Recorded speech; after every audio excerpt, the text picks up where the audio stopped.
every single young aviator that gets their wings of gold, they select Hornets. They come to 101 for their initial replacement aircrew training or Category 1 syllabus. I think it's pretty exciting to be a part of something where you get to tell the 25 or 26-year-old doesn't really know anything. They've been a student the entire career. That's right. And we get to tell them, our mission is you.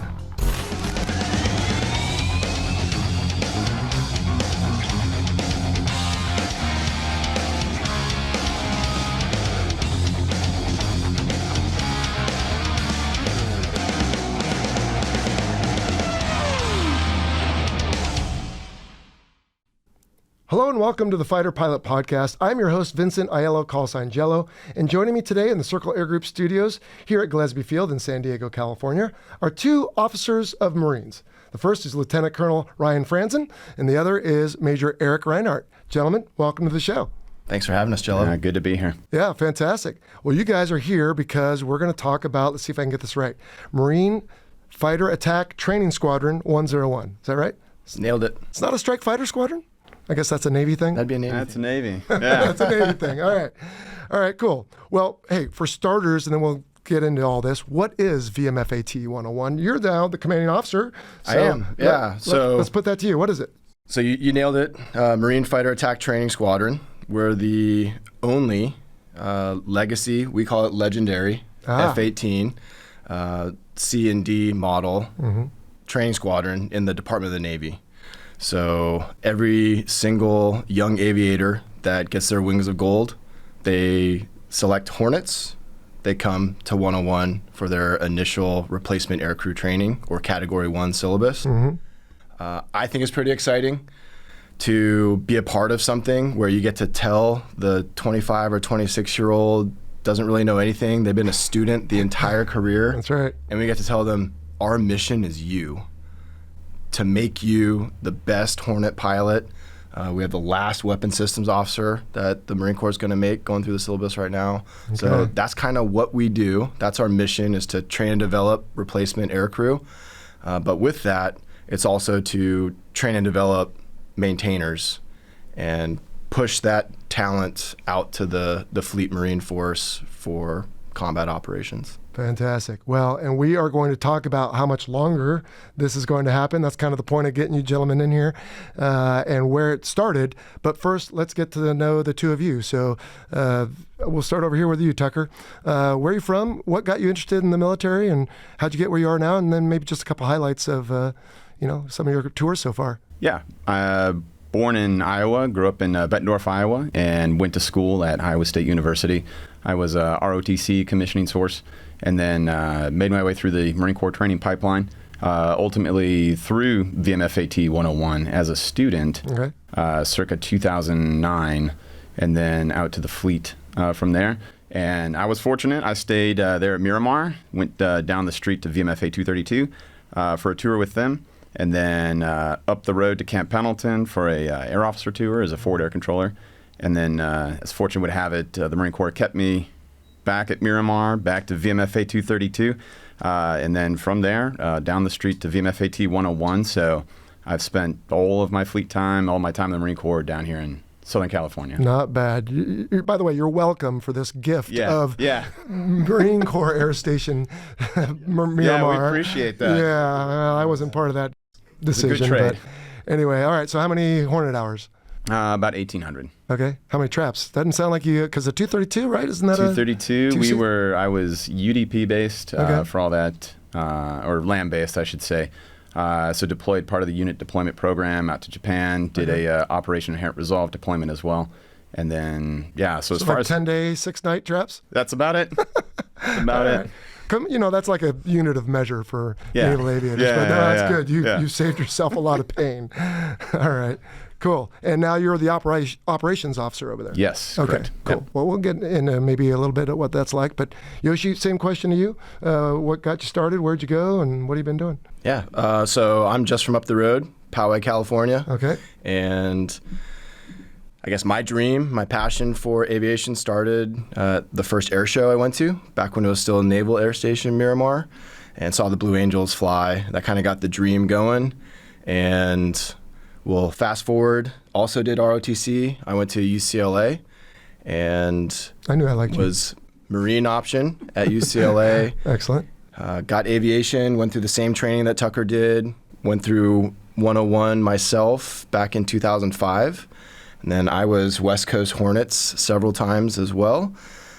No boat experience other than the initial traps and qualifications as well, because I joined VMFA-314, the Black Knights, in 2006, right when they got back from their last cruise, and the Red Devils at that point picked up the TAI Squadron on the West Coast, in addition to the Snakes. So did my first tour there, did a UDP, combat deployment, supporting Operation Iraqi Freedom, and then stayed in San Diego for my B billet. I was a series commander down at Marine Corps Recruit Depot, San Diego. Second tour was at Miramar, VMFA-AW 225, the Vikings. Went to WTI, was a training officer there. Cool. Did 2 UDPs in the Vikings.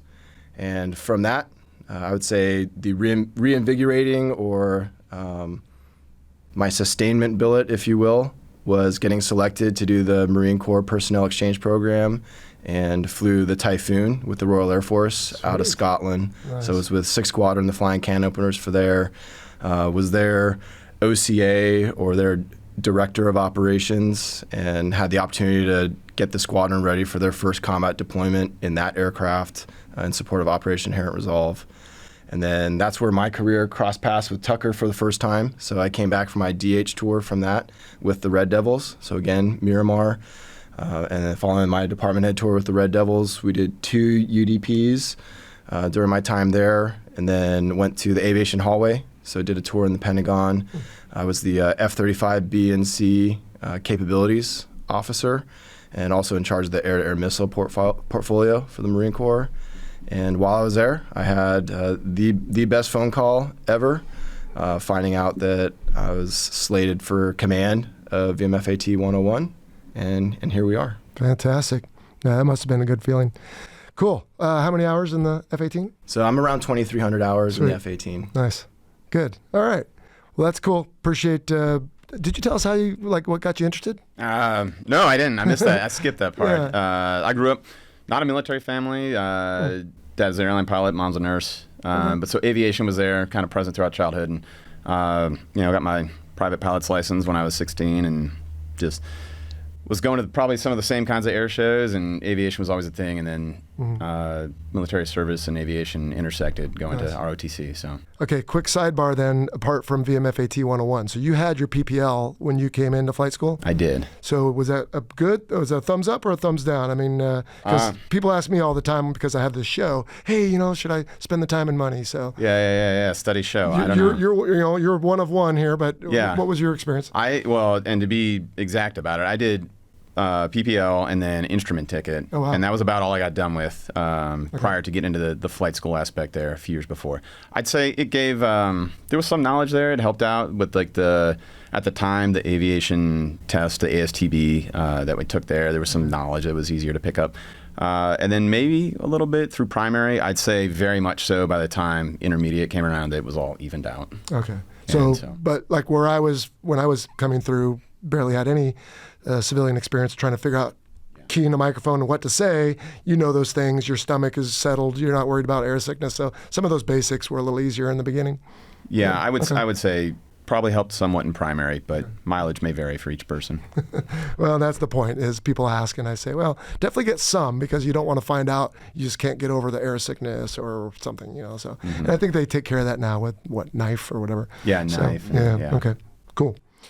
All right, so Yoshi, I'm going to look at you here, because before we talk about where you told us where 101 is, before we get to where it's going, where has it been? So what can you tell us about what first caused something to be started that became VMFAT-101, and where was it, and what'd they fly, what'd they do, and so what can you tell us from the beginning? Sure. So the history of the squadron started back in 1969, so I believe it was the 3rd of January, if I'm reading the squadron history correctly. And that was out of Marine Corps Air Station El Toro, and it was a training squadron. I believe there were 2 at that point of training replacement aircrew, so the same mission. So flight students straight out of flight school that have gotten their wings of gold in the McDonnell Douglas F4 Phantom II. So that's where the squadron history started. And noticed, if I can point over my shoulder, not sure if that's going to get on the cameras, but you do have one of the historical patches of that time frame of training in the Phantom. Yeah. So I had a gentleman here sitting next to me for our C7 Caribou episode who attended VMFAT-101 when they were flying the F4. He was a Rio. And he told me, by the way, pop quiz, didn't tell you I was going to ask this. Oh boy. So that patch has 2 red SHs, or the S and the H are both red at the 12 o'clock. Okay. The patches you gentlemen are wearing, one of them's blue. Yes. I bet you know that. I do know that. Should we ask Tucker? Well, I thought it was the tie into being joint with the Navy. Yeah, but I guess that came along sometime later. I believe is what so. I thought I heard. I'd have to look at the patch history specifically of when the S became red and the H became blue. Well, they were both red, and then the H became blue, and then, of course, the Phantom turned into the Hornet, as you have on yours, but it's still firing a missile, so that's cool. Yeah. All right, so it started at El Toro. Did I read correctly, though? Did it stay there? I thought it went to Yuma for a while. It did go to Yuma for a bit, and it changed where it was living as a training squadron. So it was under Marine Combat Crew Training Group 10, and then it switched to 33. But I think where VMFAT-101 really solidified was in the transition going back to El Toro from Yuma, and kind of marrying up with moving into the Hornet being the aircraft that the squadron would train aircrew in. I think that's when it rested under Marine Aircraft Group 11, which is where we have, that's been our major command since 1987, 1988, when that transition happened between the Phantom and the Hornet. Cool. All right. And so from the beginning, and again, Tucker, this is probably part of your role as OPSO, pilots and Rios. And so then, now Wizzos.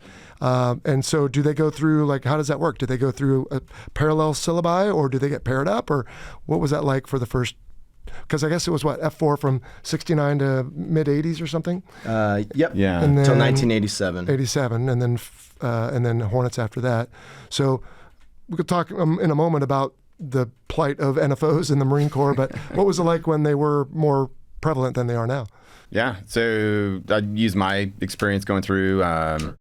So showed up in a class, and we had a mixed group of pilots and Wizzos at that point. And you started as a class together, and you completed the syllabus. And we were pretty fortunate. It took us about 1.5 years, I think, to get through the syllabus, scheduled for about 8 months. So it's tough in San Diego. But there's the Wizzos and pilots started class together. There were fewer events for the Wizzos, so time to train kind of artificially extended there based off of the fewer events for them, and hours out of the FRS were a little bit less for the Wizzos based off the training requirements. But you got kind of the same exposure type events in the FRS going to the fleet. So, and then, you train together. The way we did it in the Marine Corps at VMFAT-101 is that the Wizzos would fly with instructor pilots, usually in the lead aircraft, and as the Dash 2, you either have an instructor for your early flights or you're solo there as you get progressed in the syllabus. So. And I sometimes feel a little disingenuous asking questions of my guests that I know a little bit about, because I did attend VMFAT-101. It was my Cat 1 training in 1995 to 96. And I do remember we showed up as a class. We started on a Monday, and we had Wizzos and pilots. And yeah, I remember kind of, you're sorted together, but then, like you said, not flying together, but progressing. And then I don't think, they didn't go to the boat, though, I don't think, right? Not for my time frame. Yeah. Not for us. Not mine either. Yeah. But we shared a lot of other, we'd get together on weekends or whatever and share stories and best practices and all that. So that was cool. And then does a pilot know, or did he or she back then, when they showed up at, for example, you went from 101 to a 2-seat squadron. Did you know you would go to a 2-seat squadron when you were at 101? I actually went to a single-seat squadron. Did I get that wrong then? 232 is a single-seat squadron. Sorry. That's all right. So then the question is, does a guy going to a D squadron know that when he shows up at 101? No, not at all. Oh, okay. At the time, and even up until recently, what you would do is show up at 101, and you might know follow on, you're going to go East Coast or West Coast, or at the time Japan. Hornets are no longer in Japan for the Marine side of the house anyway. But you would know kind of what coast you were going to, and then which squadron you ended up at. That was kind of the mystery until you're patching there at the end of the syllabus. Okay. is it maybe 242? Are they a 2C? Come on, work with me here. Isn't there one with like a Viking? So my second tour was a 2C Squadron. What was the number though? 225. Let's go with that. Yeah, but 242 and 225 are both F-35 squadrons now. Yeah. All right. Well, that's hence again why you guys are here, because 101 days are numbered. So, all right, cool. And so at some point the Navy came along, and not just as students but as instructors. Correct. Yeah. All right. And so did they have only certain missions they did, or did they do everything a Marine instructor did? So I don't know the exact ratio, but I would say it was probably close to 50-50 when I was going through. Mm-hmm. So, and that was with VFA-106 was out of Oceana. They were training Hornet pilots when I went through in 05, and Rios, Wizzos. And then also VFA-125, the Raiders out of Lemoore. So you had 3 Hornet training squadrons just when I went through. And it was probably about 50-50 of instructors as well as students or Cat 1 aircrew when I went through. The syllabus was exactly the same from what I remember. Mm. Can't speak for the other two because I didn't go there, but I know that 101, I believe the Navy slated the 05 XO, and then the 05 CO, who was a Marine, he was slated as well. Yeah. So it was a important squadron for the Department of the Navy. Yeah. No, I'm glad you brought all that up, because it was an XO was a Navy commander when I went through, Bunny Gutenberger, if I remember correctly. And then there's, a handful of Navy guys. It wasn't necessarily just the paddles. I remember there was some Marine boat squadron paddles guys there. And then, it sounded like they did everything. But you mentioned the 2 other formerly F-18 FRSs, 106 and 125. You both went through 101. I was a Navy guy who went through a Marine squadron. I mean, could you have gone to one of those other squadrons and just by luck or otherwise didn't? Yeah, absolutely. So I think 125 kind of curtailed production at that point as they were getting ready for their transition over. But the 106, a lot of my peer group also went through 106. And it was the same syllabus and output, kind of the same product. So okay. Now, I guess you didn't ever do this as the CO, but was there like a hierarchy among those 3 groups? Like, if those 2 still existed, would you necessarily fall above or under, or is it just kind of random, or how's that go? As far as which squadron? Yeah, I mean, in other words, how do 101, 125, and 106 all work together, or do they?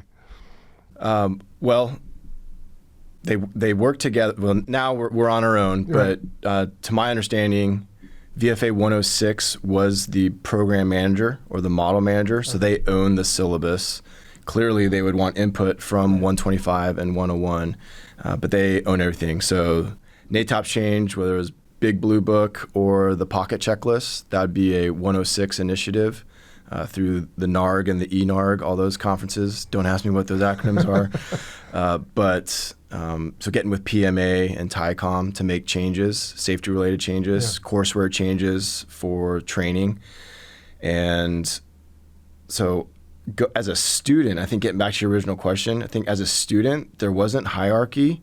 It was purely timing. And now Tucker and I see that, especially, Tucker just briefs me. Let's get real. He does all the work. So Tucker and the training officer, they know from the senior Marine at the training air wings what names, what timeline, have they completed SEER school or not. Okay. And then that way we know when to class them up. Mm-hmm. And I think when there were 3 squadrons, you just had 2 more options of, do you have seats available for a Marine to class up in your training syllabus?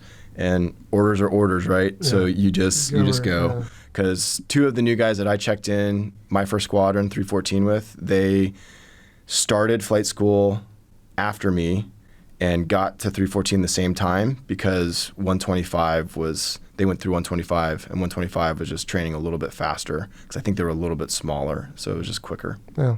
Like one of you said earlier, if you had to wait around in San Diego, it's probably better than waiting around in Lemoore. Yeah, for sure.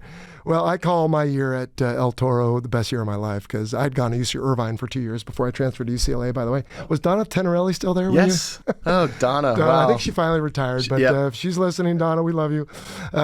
She was there a long time. Yeah. Thanks for taking care of me. Yeah, there you go. But yeah, when I went to El Toro, I mean, I was, to your earlier point, 25 years old. I'd just been frocked a lieutenant, had a job getting paid to fly an F-18 and right near the beach. It was a good year. Yeah. Anyway, all right. So we've kind of hinted at NFOs. Marine Corps got out of the business, I guess, of NFOs, or is getting out, or you said, I think one of you did. You have the last NFO trained, or I don't know. So what's going on with NFOs in the Marine Corps? Well, we've got the last Wizzo in the training pipeline now. So in training. Okay. In training. All right, gotcha. Yeah. So all the NATOPs, all the briefs, everything where we talk about like TCC, we really just by name him now because he's it.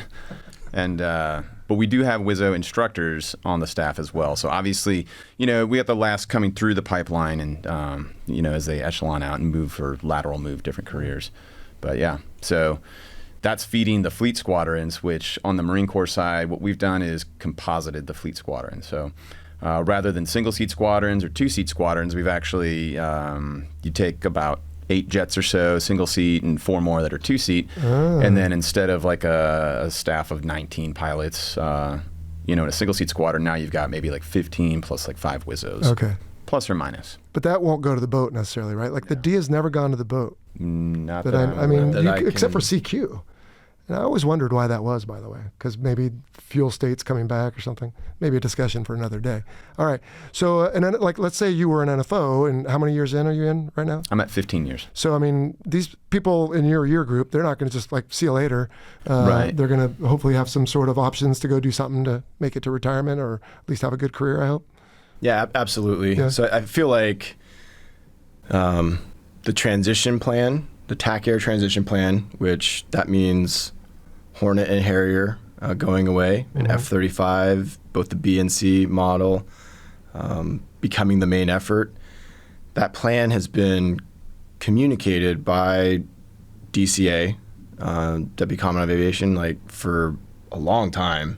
So the off-ramps, that might not be the right word, but the options for Wizzos or NFOs to career progress and be competitive for promotion and command, it just looks different than when you were in, or really 5 years ago. Yeah. It just looks different. And I think the opportunities, Tucker was mentioning it, being able to transition. So a couple NFOs get selected to transition to become a pilot every year. So that's a student naval aviator transition. That's cool. Also, we have the professional flight instructor program. So that's where qualified instructor Wizzo will get their single anchor wings and be an instructor in the T6. But like limited to that one role, almost like a specialty type of thing?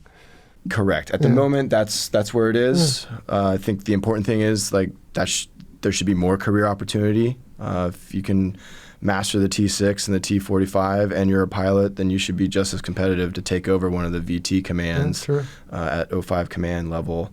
And big picture, Marine Corps, not to get too boring, but a lot of, you have to divest to invest. So those are my Pentagon words coming out. But it's getting into the Group 2, Group 3 UAS as well. So there's those opportunities for NFOs to be extremely competitive to transition to a UAS operator. Well, and like you said, right, this isn't a surprise. I mean, the Prowler's been gone in the Marine Corps for a while. Yes. And the Hornet's been getting ready to be sundown, as we'll talk about. And so the opportunities for Wizzos in the Marine Corps is diminishing, particularly with the replacement being what you worked on in the Pentagon, right. F-35B and C, which were all only single seat. So, And so for the foreseeable future, that's it. No more need for Wizzos. Interesting. Yeah. All right. Let's see, what else do I have on here? We already asked about that. Did you guys know, by the way, VMFAT-101 was instrumental in the movie Independence Day? I did not know I that. did not know that. Yeah. Chugger was one of the instructors when I went through. He's now at my airline that I'm taking a break from, as you can see. But Chugger, and then remember like when they're looking for pilots and the two guys are standing there. One's the actor. The other guy is, I think, what did they say his call sign was? I think Chewie. And he had a line in the movie, but they took it out. But he was one of the 101 instructors as well. Okay. Oh. So both of those guys were part of Independence Day. So. Man, I thought 314 had the. They definitely did. Had that the call sign in there. They did well, but Like there's one scene where they're all sitting around watching the TV of attacks or something. It's when he gets his letter of denial from NASA or something. Yeah. And one of those guys is Chugger and a few other instructors. So that movie came out like right after I got there. So it was all like they're all high-fiving. Very accurate. It was your guys' Top Gun, right? Yeah, very accurate. I think there was a scene where they look at, like, you can see the display on the jet, and there's like 2 ladder cautions, and there's a couple things in there. You're like, well, or the drunk guy almost launches a missile on the ground. I almost did that a bunch of times. Yeah. Anyway, cool. All right, so Yoshi, I'll look at you here because you're in leadership. So everything we've been talking about was true and sort of is true today as we're recording this. But when we release this, there's going to be a big change coming. So talk about that. Right. So again, part of the TAC Air Transition Plan and the divestment of F-18 to grow F-35 was, well, at some point, we don't need a squadron to produce replacement air crew. So that plan, to my knowledge, I think it hasn't changed since 2015, but definitely last year in 2022 when the Deputy Commandant of Aviation's Aviation Plan, or AV Plan, came out. It still had VMFA-323, the Death Rattlers, assuming the fleet replacement detachment duties. So squadron, fully resourced, slated 05 command, detachment, not as big. So the operational commander of VMFA-323, he'll be the slated 05 in charge of everything, and he'll just have a cadre of current FRS instructors just carry on the production mission. Wow. So it's kind of a win-win for the combatant commander, in my opinion. Okay. That there's a multi-role TAC Air squadron that can deploy at a moment's notice. And for the future of aviation, there'll be that detachment that can still train the Cat 1 pilots and refresh air crew as well. I think that's the coolest thing for where I'm at in my seat, being able to see familiar faces and be able to get them back up on step after they do a ground tour or a staff tour and then go to be a squadron commander or a group commander. And I guess there's efficiencies or gains there to do that instead of just keeping 101 going? Right. I think the efficiencies were the consistent message since at least 2015 of the Marine Corps' total aviation strength will be X, which will be X number of squadrons. Yeah.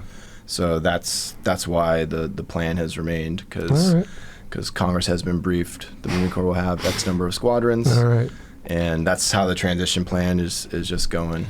So Marine Fighter Attack Training Squadron 101, born January something 1969. January 3rd. We're not going to call it died September, it's the end of the fiscal year, right? Correct. So, but do squadrons ever really die, right, Tucker? They don't they just, they go into some sort of hibernation or something. Yeah, we'll cadre the colors and deactivate, I think is the official term for the squadron, but yeah. So the point being is the heritage could sort of hibernate a little bit, to use that term, and then if there's a need down the road, who knows, maybe we pull that out instead of just making something from scratch. Correct. Yeah. That is definitely an option that's on the table. Okay. So how does this work, though? Because this isn't something like I would assume, help me out here, it's not just, it's been the same for the last 20 years until September 29th when you have your ceremony.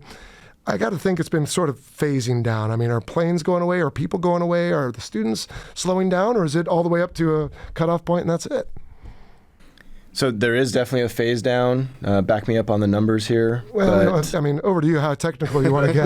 but yeah. Our whole mission is to produce the new Cat 1s. So manpower and plans, they have their 3-year plan with projection, ascension, attrition, and out of that gonculator, if you will, comes out how many new Hornet pilots and Wizzos need to be produced. So for the Department of Navy, for the Sinatra industry, the acronym is TRL. So whatever's in the training requirement letter. Might have been also, some people call it PTR. It used to be called pilot training requirement. But Wizzos are people too. So training requirement letter clearly delineates, and this is for all the VFAs, all the HMLAT, the helicopter training squadrons. So that number the so what has been 101's mission. Definitely when I went through, it was probably around 60 a fiscal year. And when I took over command, our mission was to make 26. Oh, wow. This year, our mission was to make 22. Next year, with the transition to the FRD, because we're shrinking, it goes down to 12. All right. So to answer your question, yes, there has been a reduction, but I think what is different, and for the listeners who are aviation enthusiasts, and for those that have ties to 101, at least when I went through, it felt like 101 had the oldest, least mission-capable aircraft. They were safe, definitely safe. That's right. Mom, I was totally safe every time I flew. But what's great now is the Marine Corps is in a good spot, being the only legendary Hornet flyers, so it's truly best of breed. Yeah. So all of our aircraft on the flight line have all the combat systems working, and so I think for what Tucker and I being instructors, like we think we're of the 22 that we're producing, they're a better 22 than previous years because they're getting quality reps every time. So that is kind of the positive of getting smaller, is you can really focus more on the quality. To your point, the very first flight I ever flew in VMFAT-101 in 1996, it was a two-seater, of course. I don't remember if it was a B or D, but it had the word Christine painted at the top of the tail because it was notorious. The maintenance folks hated it. And I flew it with Bunny Gutenberger, and no kidding, we had, I think, some sort of malfunction or emergency when coming back. But but isn't that kind of the point? Maybe not so much these days, but in the old days, VMFAT-101 didn't deploy.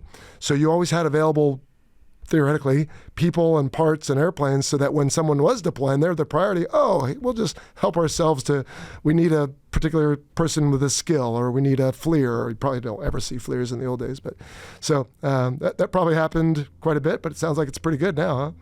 You got what you need? I think it still happens, but I choose to spin that to the team of, hey, even though we don't deploy, we're going to train like we're going to, and the ability to provide the fleet, qualified maintainers and aircraft if they need it. Because again, 101 has the same aircraft as other squadrons at Miramar. I think that's an important thing that we're able to help when we can, and just blessed with the team that we have upstairs and downstairs, that we're making quality pilots and WIZZOs and maintainers when they're needed to help out.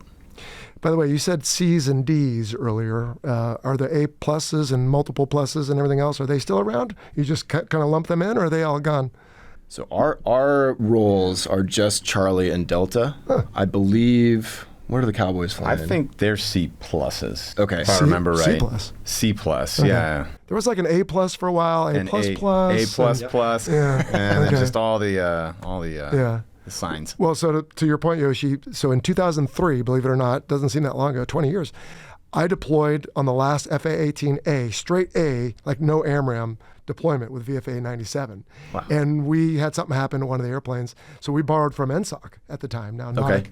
And it came out camo because they were using them as aggressor or adversary. And so we had, your standard 11 gray A's and then one brown camo. But everybody loved it for like red air on the boat, so we did that. But all right, so I have to ask you this. All right, so the Charlie and the Delta are getting a little long in the tooth, are going away. Well, the Navy figured this out about 20 years ago and bought the Super Hornet. Now, again, you guys are here just to speak for yourselves, not for the Marine Corps, but why did you not ever buy the Super Hornet? Is that something that, like, you guys, I don't know if you're allowed to say if you agree with it or not, or was there a compelling reason? But I always wondered that, and I never had a seat in the Pentagon, so I don't know what went into that. But Tucker, do you have anything to do with that? No, I had nothing to do with that. You, mister. Yeah.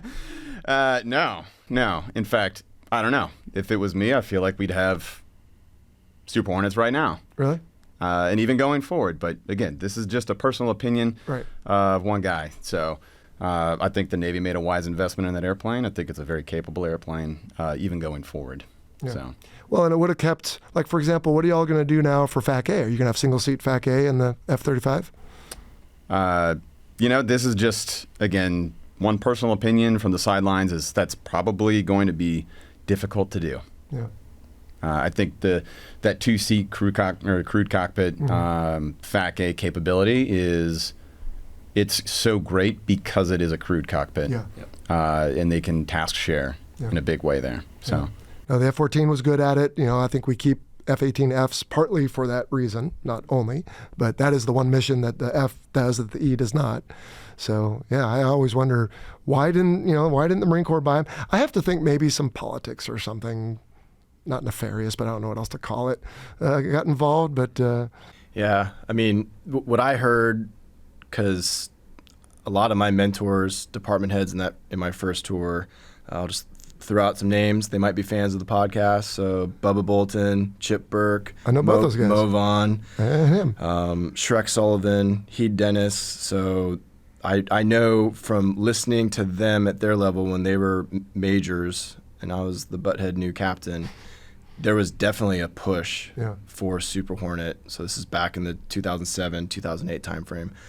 Why it didn't happen, I've heard Marine Corps is all in F-35. So when you just talk about pots of money, the Marine Corps is the smallest. So we got to go one way and move out. What I've also heard is the Marine Corps doesn't need aviation, but the aviation community wants marine aviation. I've kind of heard it said that way. So, and again, I have no opinion on that. I joined to be a Marine, an officer, and was lucky enough to end up being a pilot, and the rest is history. But I've kind of heard those two things, and whether that had anything to do with going Super Hornet or not. I think your assessment of it, maybe it came down to politics, could be right on. Because there's been plenty. When I was in the Pentagon, it was coming up again. Because I think it was 2019. I'll check my notes. Yeah, 2019, I think, is when the Navy stopped flying the Hornet. And it was like, okay, I think we have two options here. We either refresh all of our Hornets because now we have just, there's that many more, whether they're coming new off the line, they're going to be all going Marine Corps. And then I think another option was, well, maybe we should take a look at investing in Super Hornet as well. And the discussion is still going on today. It's an option on the table. Harrier was decided to, they're no longer making Cat 1s, correct? I think they just had the last one. Yep. I think that guy got the golden jacket or something. Oh, cool. Yeah. So the analysis is from the manpower side that Harrier is full enough to fill out its global force movement or GFM requirements prior to their sundown. And, Hornet's going to be around until 2030, period, dot. And I think another way to think of that, try to find the silver lining, is there needs to be another multi-role TACAIR platform until at least 2030 for the F-35, the TACAIR transition to be successful. Well, and these decisions were being made, it probably looked like the F-35 would come much sooner than it has and in greater numbers. So it's been delayed because it was very complex. And so, but, probably someone is either watching or listening who's like, why are these three idiots just guessing at what's going on? It's like they're going to call or email me and say, I know why, put me on the show, we'll talk about it. But yeah, from our seats, right, at least from mine, I always wonder, Navy and Marine Corps have always been, of course, we're in the same department, so it's always been very aligned. It just kind of struck me as a little odd that Marine Corps didn't get on board, but maybe somebody has a good reason. F-35 all in. I think the Navy is keeping them around till 2035 at least or so. Super Hornet. Yeah. So there's some life left on that. And well, and the Block 3 is just now coming out. So there's a lot of interesting capability. Yeah. And that's exactly. Trying to find someone to come on and talk about I think, right, because it was my job in the hallway. F-35 Block 4, the variant that all three services got into the program for. Right. I believe that was supposed to be 2015. The initial capability was supposed to be coming out, and I'm no longer part of the F-35 program, but I don't know if Block 4 first iteration is even Yeah. in the fleet yet. It might be in test, but I don't know if it's in the fleet. So those decisions, right? The Marine Corps kind of made their bed prior to 2015. I think 2009 is when they made the decision of F-35 all in. You know, there's been some bumps, as there are in every program, but yeah, even more reason for the Hornet, which is lethal and combat proven and ready. Like, we're more ready now than we've been in my entire career. It's amazing. Institution wide, we're averaging above 60% mission capability every day. It's great. You guys flying a lot? Flying more in this tour than ever. Really? There were some fantastic. lulls. There was some tough times. I'd say through like 2013 to 2018, 2019. Well, sequestration, right? Sequestration, so that really. Once it picked through the snake or whatever, that went through and took a while. Yeah, that cut everybody's budget, and I think that hurt all the flying squadrons. Oh, yeah, I remember I'd just gotten NSOC, and we didn't have barely anything we needed. Wow. All right, so on Friday, September 29th, 2023, we have a ceremony at 1:01 p.m. Yep. Very nicely done. What happens on Monday morning? I mean, do you not wear these patches? Is it over? And where do people go? Where do the jets go? How does this work? Yeah, so the Marine Corps Bulletin 5400, so McBull 5400 is what we refer to. That's the actual official message from the Commandant of deactivating VMFAT-101 effective 1 October 2023, which again, that's been the plan for years. So it was not a surprise. It was no surprise. Right. And with that, it's just making sure that the plan works. And clearly we know, as I said earlier in the interview, the plan is for VMFA 323 to assume this fleet readiness detachment. Right. So because of the military construction, knocking down Hangar 1 to build Hangar Bravo, the next F-35 squadron at Miramar, and then Hangar 2, which is where VMFA 323 currently lives, is going to follow subsequently. As far as where are people and things going to be, everybody that's in 101 that's going to 323 to be part of the FRD, whether they're a maintainer, S-shop, or instructor pilot, they don't have to do anything. Okay. So VMFA 323 leadership has made the decision, let's just move a year early to where we were going to have to move anyway into Hangar 3, where 101 is. So that big move, and it's massive because as a CO, like, you're super nervous about losing things that you're accountable or responsible for. So all those inventories and checklists are starting to happen on both ends. So closing reports for myself, and it's 323. I feel for Thumbs. So Lieutenant Colonel Thumbs Byram is the CO for 323. So he has to do a closing inventory in Hangar 2 and then do an opening inventory once the squadron moves to Hangar 3. So I already have no hair, but yeah, he might have a little bit less from the move. As far as aircraft, we've come up with a system where every aircraft, by letter of the law, will be a VMFA 323 aircraft, but we're going to use the MODEX and the numbering convention and where they're physically parked in front of Hangar 3 to know if you're 323 fleet or walking on an operational training sortie, you're going to those aircraft. Okay. And then FRD, you'll go to the other row of aircraft. So I don't want to sound like shell game, like this has a negative connotation, but in a sense, things kind of keep going, but we're moving things around and changing maybe patches and a few things. But it's not like one day we just lock the doors and walk away and that's the end of it. Okay. But are there some guys, maybe some of your instructors that are are they aligning up orders at the same time? Or yeah, so kind of like alluded to earlier, like that TRL, right? Mm-hmm. The output is going down and it's going to hit that kind of steady state. And with that, you just need less resources. Yeah. So, fewer instructors and his guys PCS out or EAS or retire, whatever it happens to be. And then kind of down to a group left here that we're going to go to the deactivation ceremony on Monday. And then we'll be back at work, or on Friday, excuse me. And then we'll be back at work on Monday with the new patches on. Okay. And we'll be in the same hangar with the fleet side. And again, that mission, there will be 2 missions there. So, train replacement air crew, whether Cat 1 or replacement air crew coming back to the fleet. And then right out of the same ready room, same hangar, there will be that fleet squadron doing what fleet squadrons do, where they, train up flight leadership qualifications and make mission readiness. Cool.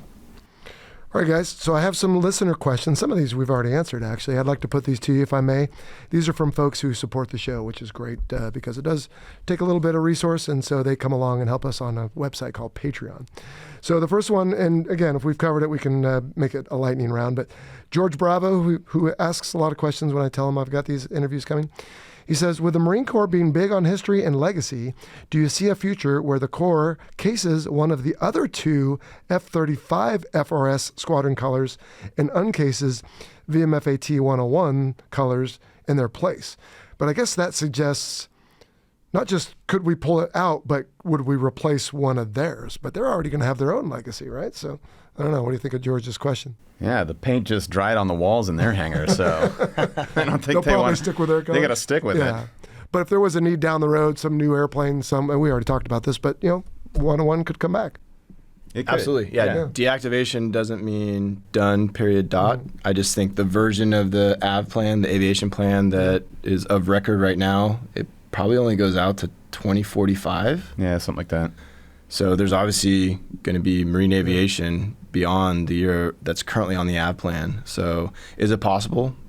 I choose to think yes. Well, wait, I should know this, but I don't.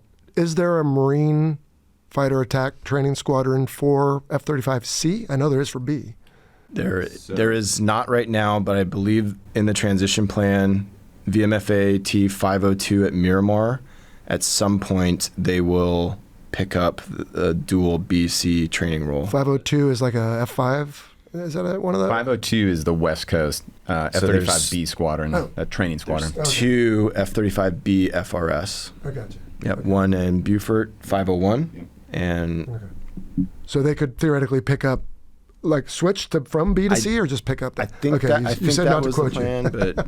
All right, fair enough. I think one thing on that transition plan too, and without looking at it, I can't remember, but there's squadrons on that plan that are squadrons that were previously deactivated. Mm-hmm. So they're coming back, which kind of just shows, you can do it. Right, okay. Mike Soldow is another supporter. He's got two sons in the military. One's Space Force, one is Navy Wizzo up at Top Gun right now. He says, is VMFA 323 Death Rattler still going to take over the Legacy Hornet training duties? I think we answered that one. Yep. Absolutely. And so he got two questions. And are your jets going to be dispersed to other remaining squadrons, or are they going to the boneyard, or both? That's one thing we didn't ask about. Because of this ceremony, does that necessarily all of a sudden make a bunch go to the boneyard, or is that all separate from...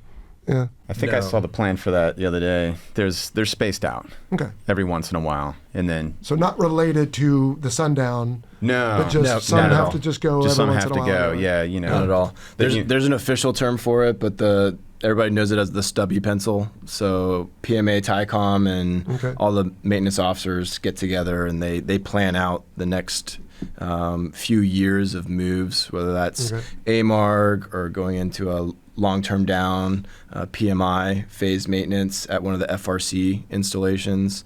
So there's no phase-out plan just because 101 is going away. And again, I think the Marine Corps did it right. So we want 323 to be both, to be able to do both, deploy if needed, and still make production mission. So I think if I remember correctly, 323 right now in FY23, I think they are... they have 14 aircraft assigned, which should mean they should have on average 12 in reporting. 101 in reference, we have 28 assigned, 23 in reporting. So we're still the largest F-18 squadron in the Marine Corps. And 323 and FY24, I believe they're going to have 32 aircraft. Wow. So right there, the resources are aplenty, if you will. And the fiscal year begins October 1st, which fiscal year begins October 1st, tied with the decision.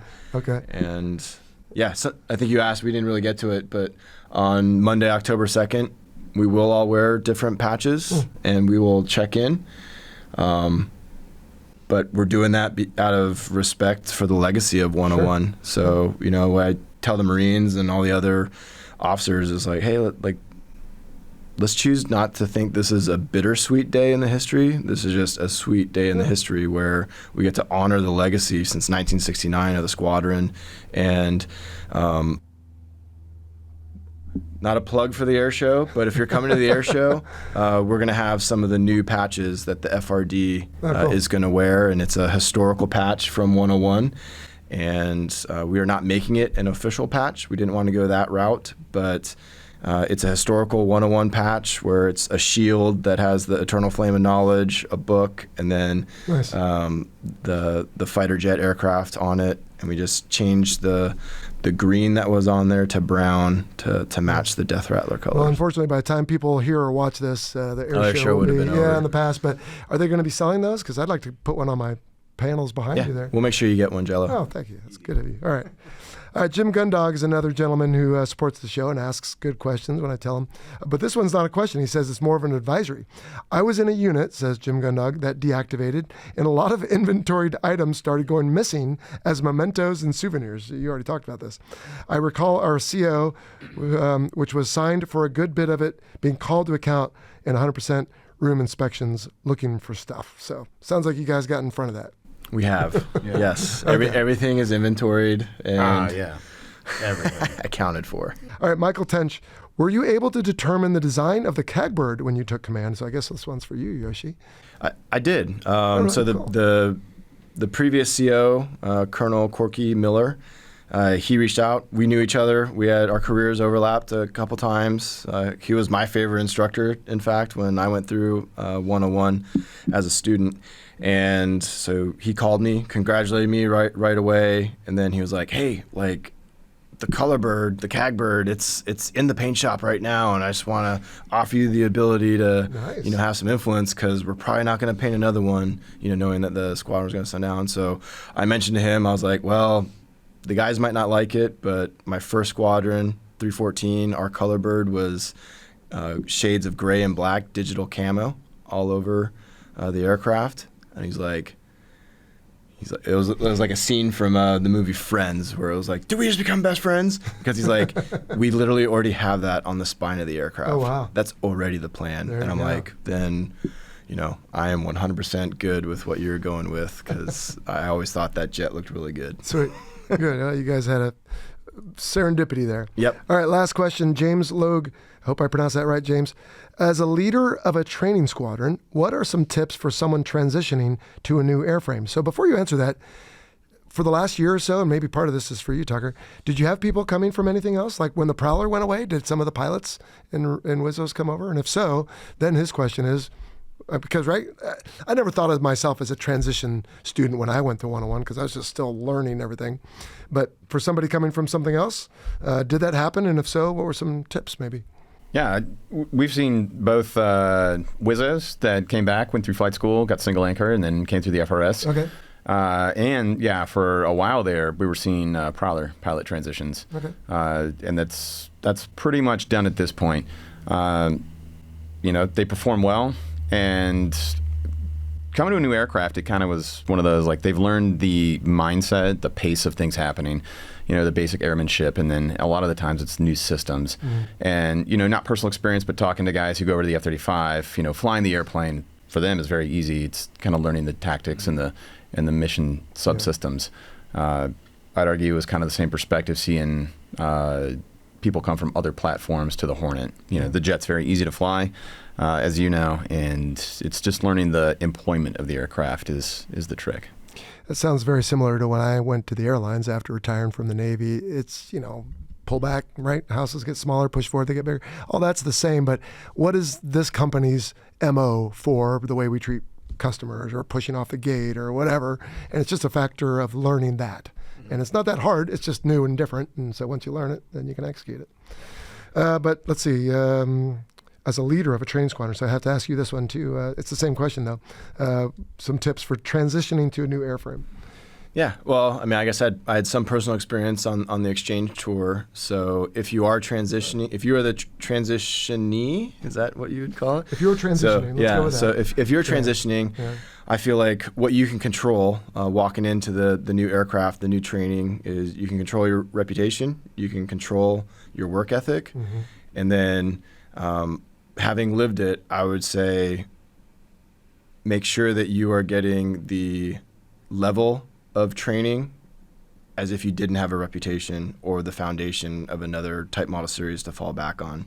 And that's kind of what we have made it very clear to the very experienced Wizzos that come through. Now they're going through the syllabus a second time, but earning the 7523 pilot MOS is like, hey, like we're here to give you 100% instruction, not evaluation. And at the same time, it's a two-way street. Like if you think that you got a brief because, oh, well, I already have 1,200 hours in the backseat, that kind of felt, then speak up, like, because it's your training, our mission's for you.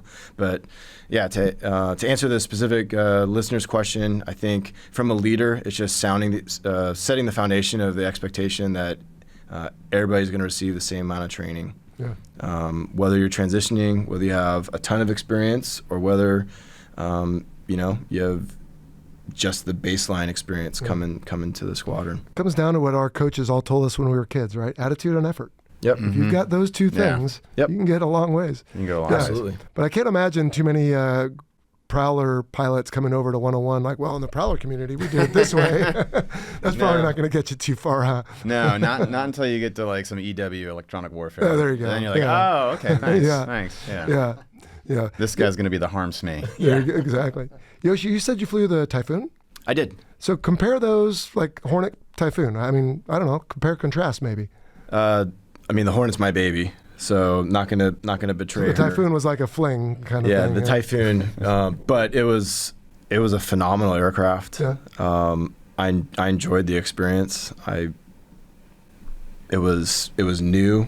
Like if you put a smudge on one of the displays, maintenance knew it was you that did it. So technology advancement, like I think the Typhoon IOC'd in like 2006. So just 40 years or so of advancement from the Hornet being born and engineered, but can't speak for it now. The exchange is still going. I think that's phenomenal, and the exchange has historically still been going to Hornet and Harrier pilots, which I think is important to give them those career progression opportunities and experiences.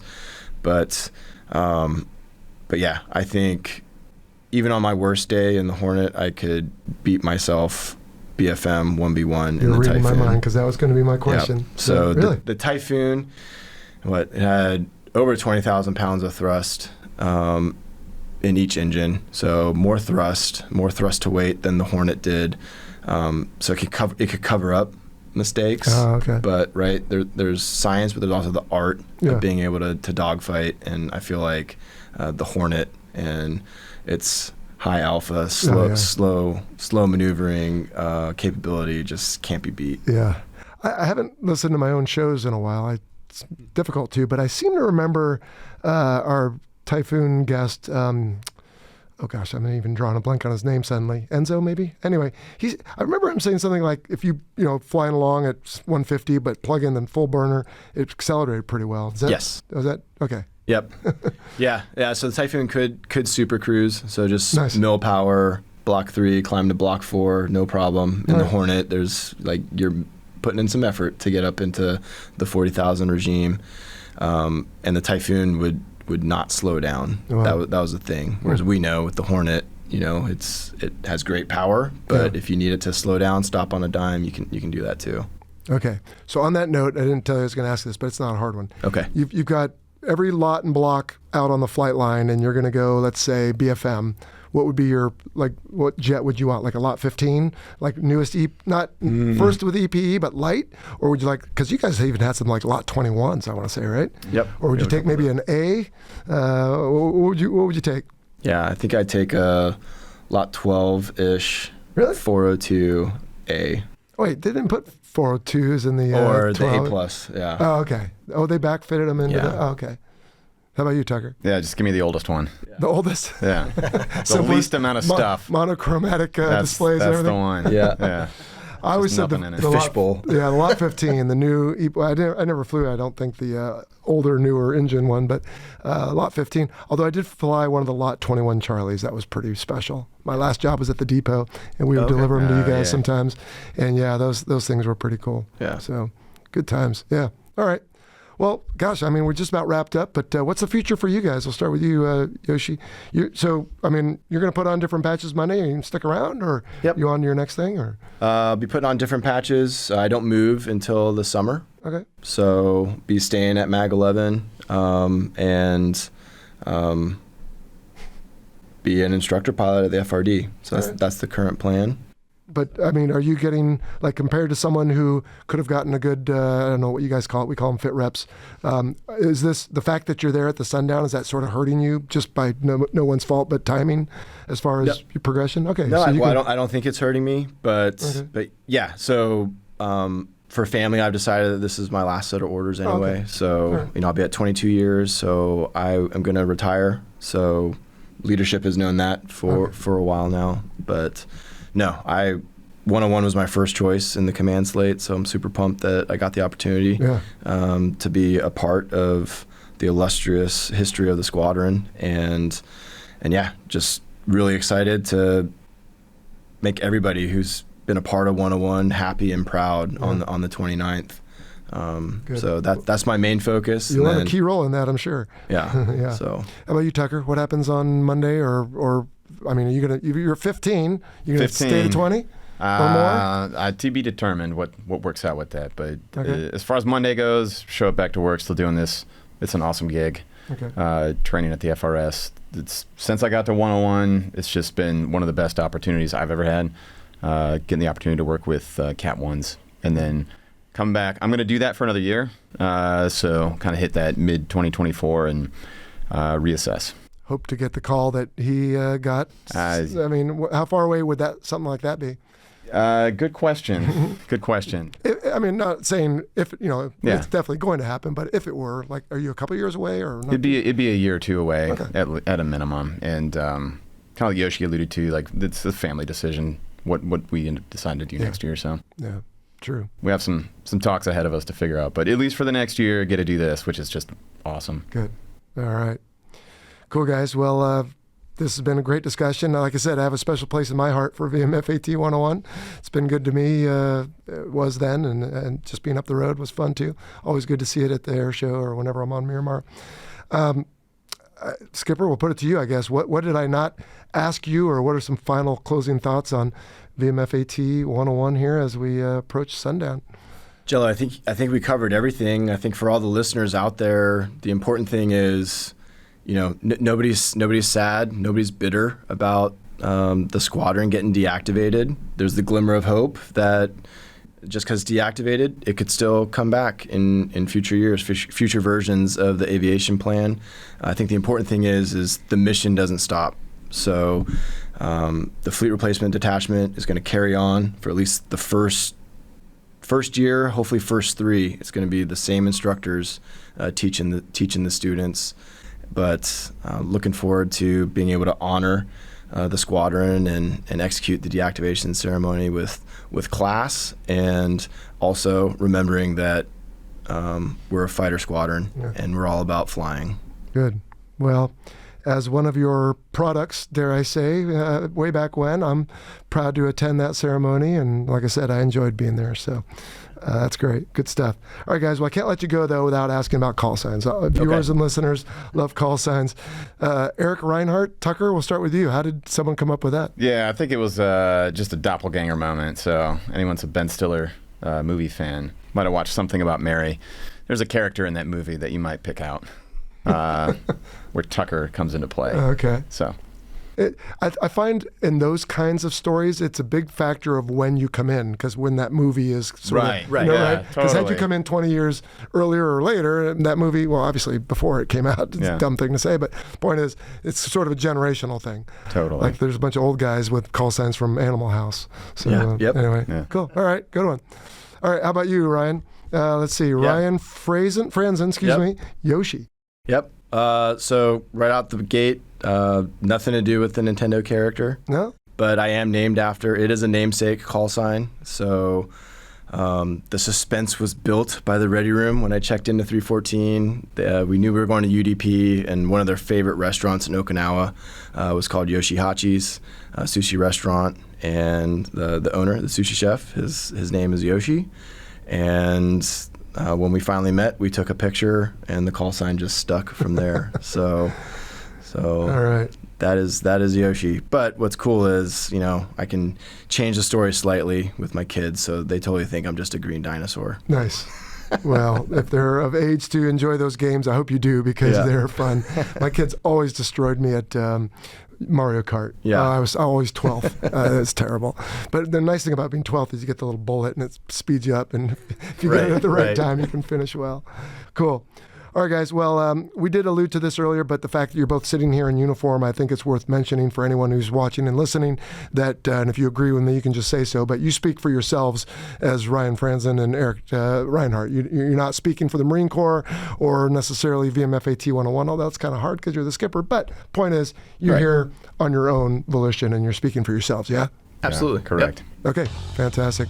Well, guys, it's been a lot of fun. Appreciate you taking the time to come be guests on the Fighter Pilot Podcast. I'm always amazed that people say, oh, yeah, listen, when we met out in the parking lot, you said that. So that's great. And now I hope people will continue to listen and learn something about the two of you and Marine Fighter Attack Training Squadron 101.